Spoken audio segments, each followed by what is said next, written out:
I'm Jonathan Bayme and I'm the CEO of Theory11.com, which is an instructional magic website. I saw Copperfield when I was 4 or 5 years old, instantly was hooked and obsessed, and continued to get worse.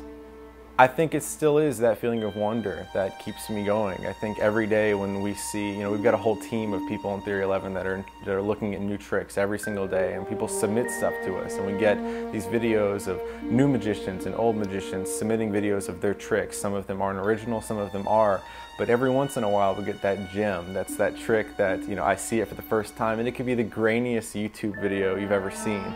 And you watch it and then our jaws just drop and we're like, wow. And sometimes it's a 12-year-old kid, sometimes it's a 45-year-old guy that's been in magic all his life. I think a lot of people in magic think that the youth of magic, particularly guys like me, have no interest in books, have no history in books, and I think the opposite is true. I mean, growing up, it was all I had was a stack of magic books, and I remember going to the library and being really excited when they would have a new book in, and usually it was a very generic public book, but every once in a while I would see something amazing. So I think Invaluable, the book's expert at the card table, the classic Erdnase stuff, is where every magician has to start. If I were to bring one book with me on a desert island, it would absolutely be Erdnase. When I was at that first Copperfield show and I was very young, I met Chris Kenner, and Chris has an amazing outlook towards young magicians and the youth of magic, and was an enormous influence on me. I used to stay up, I remember when I was very young, I was 12 or 13, I used to stay up till 2:55 in the morning every single night,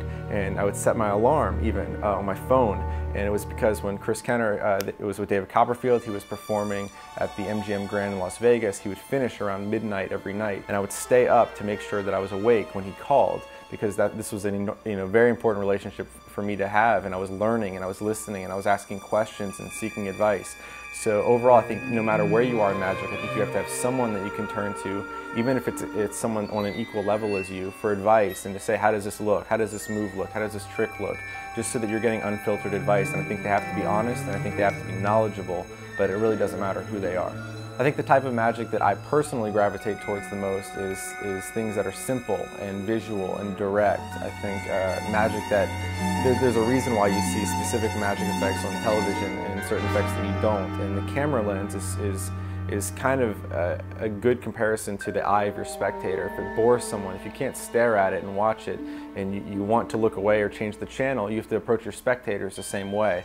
If your spectators could look away, could change the channel on you in real life, then it's a bad thing for your magic. So you need to learn to captivate their attention, hold their attention, and show them something that's amazing, and let them carry on with their day. So I think visual magic's the best. I think something that really is, magic's a visual art form. I think that's extremely important to have it visual and not 15,000 steps. So I think visual, direct, and simple. Simplicity is key.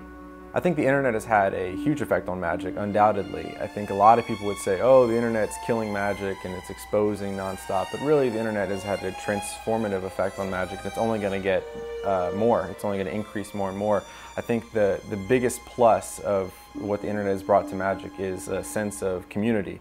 There's a million magic websites out there that you can go to and basically be virtually mentored. You can have a community of people where you can ask questions, you can show them a move and say, how does this look? You can send a clip through Facebook or YouTube or any other magic website to some of the magic's most respected names, and you can get feedback. And you really couldn't do that in the past, 20 years ago, without meeting these people in real life and showing them. And yes, of course, they might say that sucks, or do that better, or practice it more. But now with the internet, and especially involved in magic, you can achieve some sort of mentorship just by way of community. I think what I'm most excited about for EMC is just this group of presenters.